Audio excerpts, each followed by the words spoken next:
Marcos capítulo 14, versículo 10, así dice el Señor en esta noche.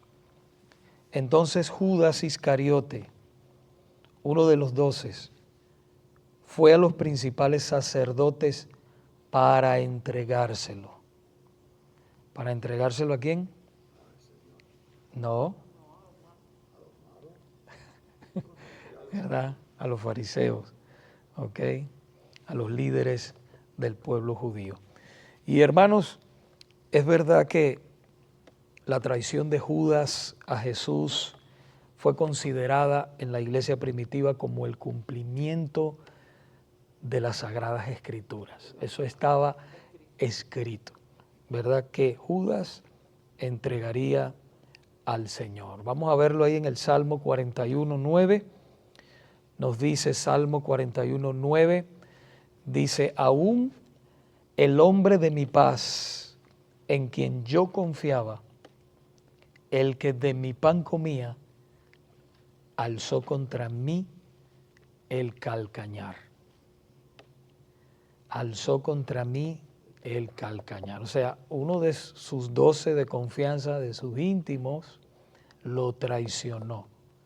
Y en el Evangelio de Juan también nos dice en el capítulo 17, versículo 12, Juan capítulo 17, versículo 12, dice que cuando estaba con ellos en el mundo, yo los guardaba en tu nombre.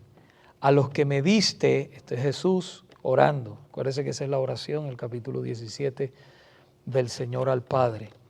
Y dice, a los que me diste, yo los guardé, y ninguno de ellos se perdió, sino el hijo de perdición, para que la escritura se cumpliese. Entonces ahí vemos que todo eso estaba profetizado. Y que la palabra dice que primero Satanás, fíjese lo que dice la palabra, que primero Satanás le había metido en la cabeza a Judas esa idea, ¿verdad? Maligna. Dice la palabra que Satanás le había metido la idea, ¿cuál idea? De entregar al Señor. Juan capítulo 13, versículo 2 dice, y cuando cenaban, estamos hablando ahí en el Evangelio de Juan, en la última cena, ¿okay? Y dice, y cuando cenaban, como el diablo ya había puesto en el corazón de Judas Iscariote, hijo de Simón, que le entregase.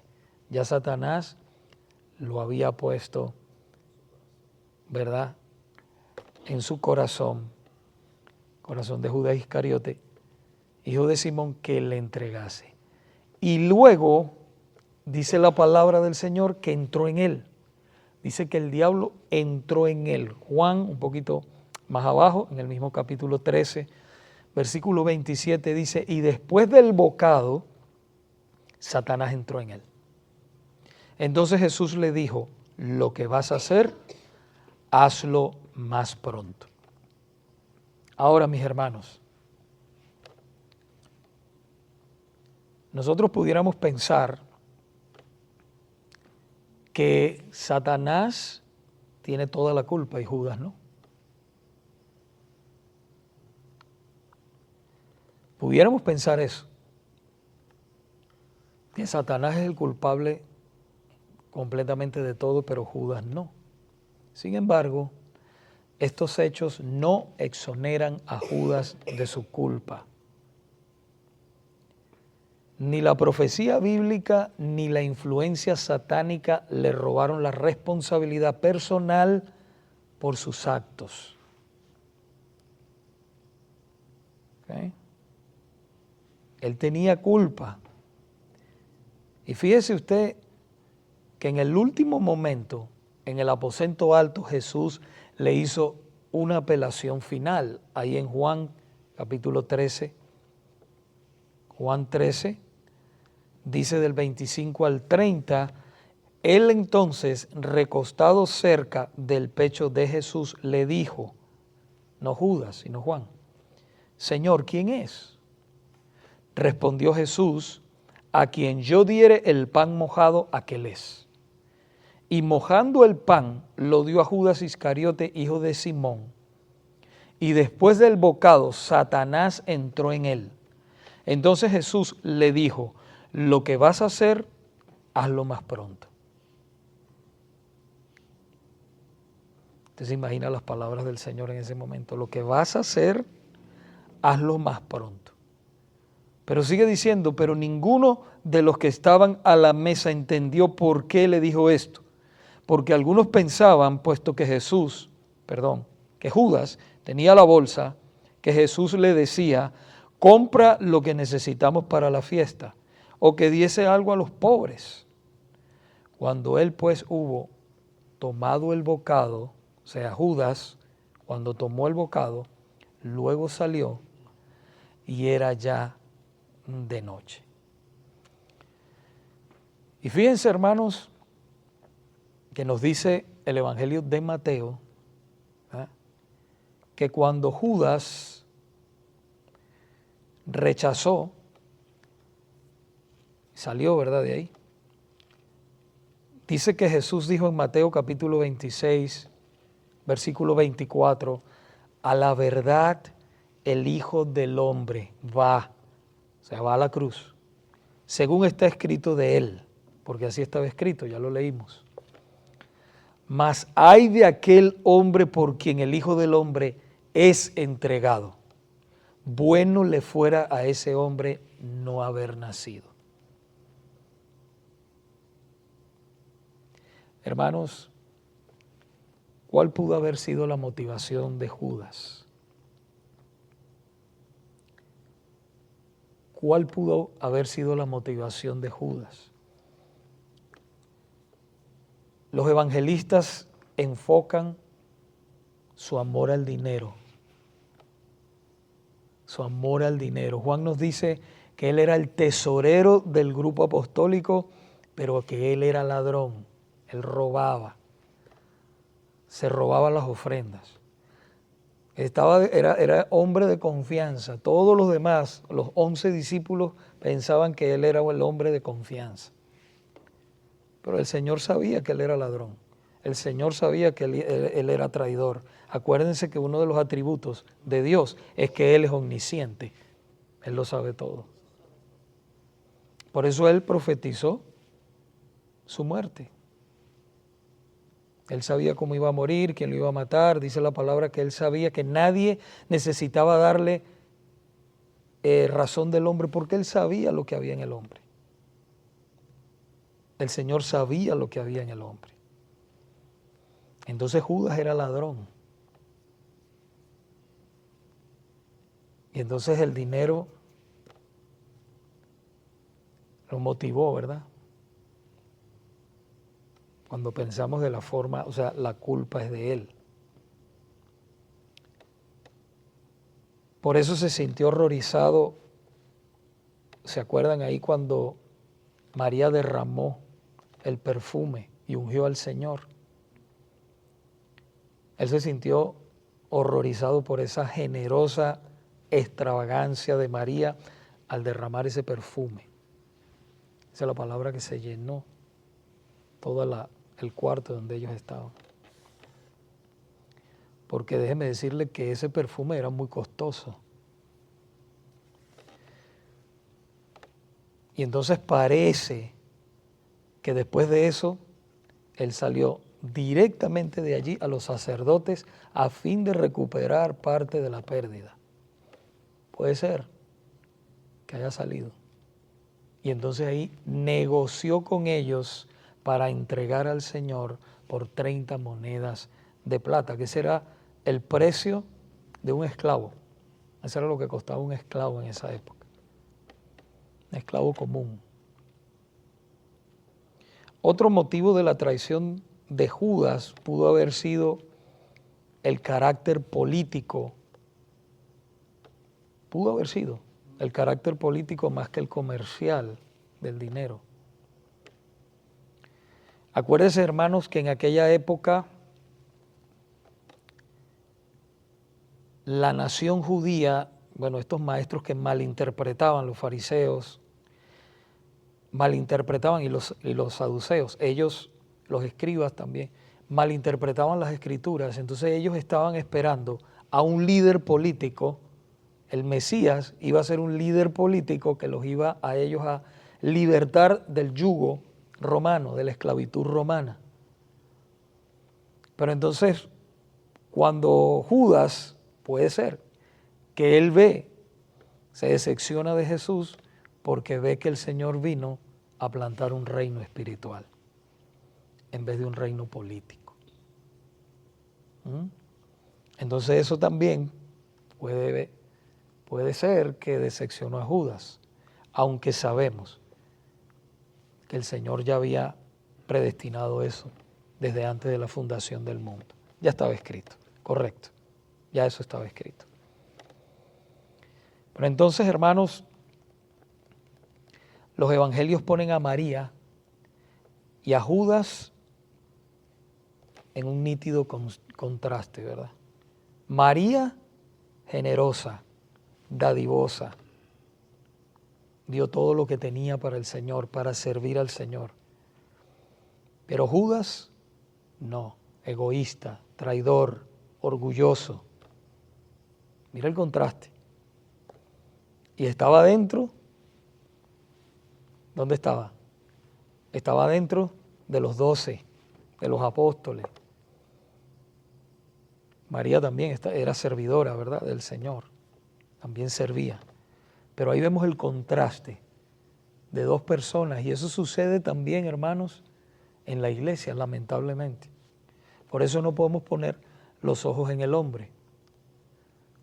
Porque hay hermanos, ¿verdad?, que sirven de todo corazón al Señor y lo dan todo por el Señor. Pero hay otros que no puede pasar, como los demás discípulos, como los 11, que andaban con el Señor, oraban, hacían de todo para el Señor, pero verdaderamente Judas no era del Señor. Está igual que la parábola del trigo y la cizaña, ¿no? Deja que crezca junta y a su tiempo el Señor apartará el trigo de la cizaña. Entonces, esto nos muestra, hermanos, a nosotros la diferencia que hay también en la iglesia.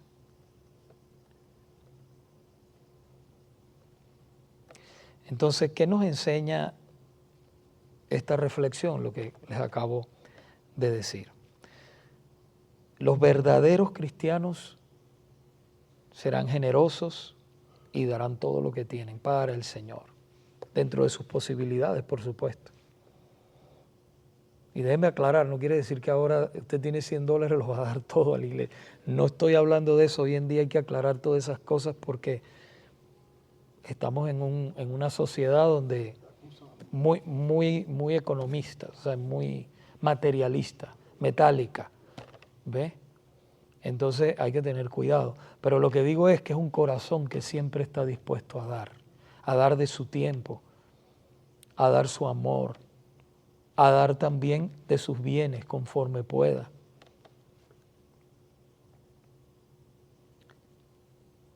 Y número 2, hermanos, vuelvo y repito, los falsos cristianos como Judas, que siempre serán ambiciosos, siempre serán egoístas y siempre serán tacaños y siempre critican todo lo que está sucediendo en la iglesia. Es lamentable decir esas cosas, pero eso pasa dentro de la iglesia también.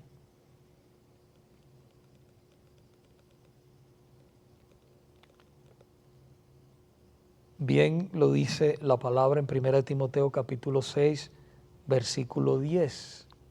Raíz de todos los males es el amor al dinero.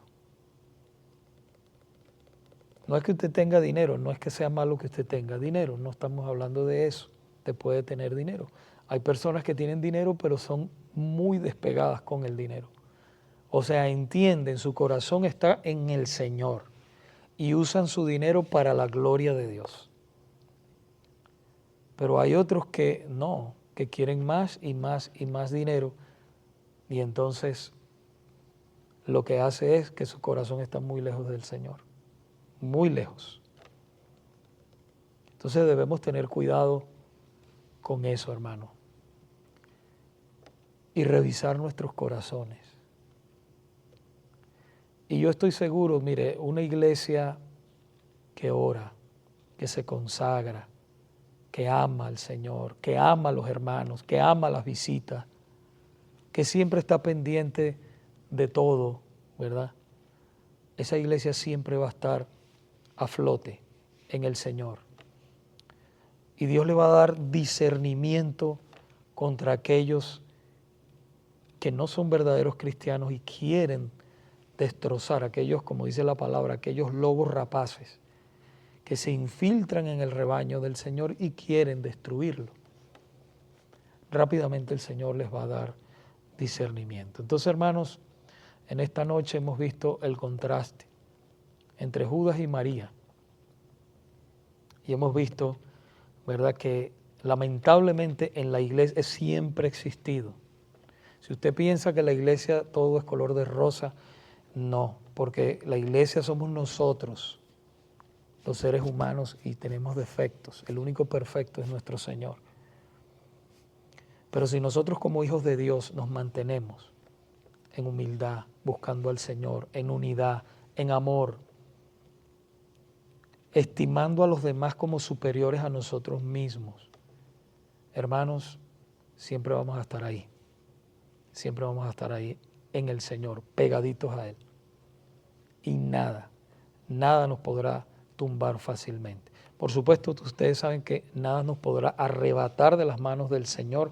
Eso lo hemos hablado, la salvación, no estoy hablando de la salvación. Usted, si el Cristo lo ha salvado, usted jamás perderá su salvación.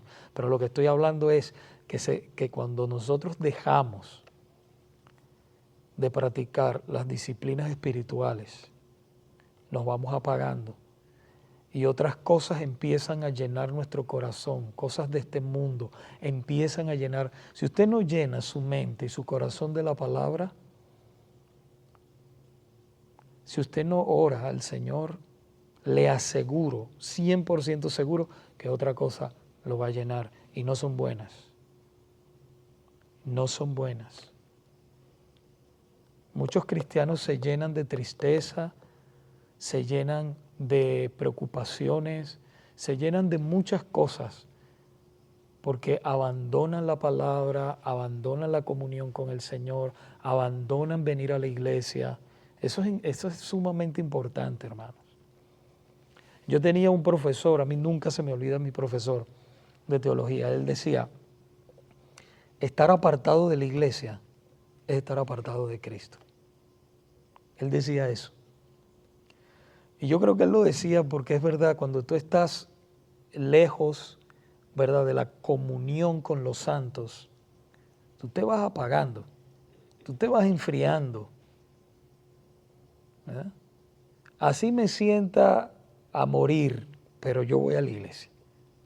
Me sienta como me sienta, yo voy ahí, porque ahí es donde yo voy a recibir la palabra de Dios, la comunión de los santos, el abrazo.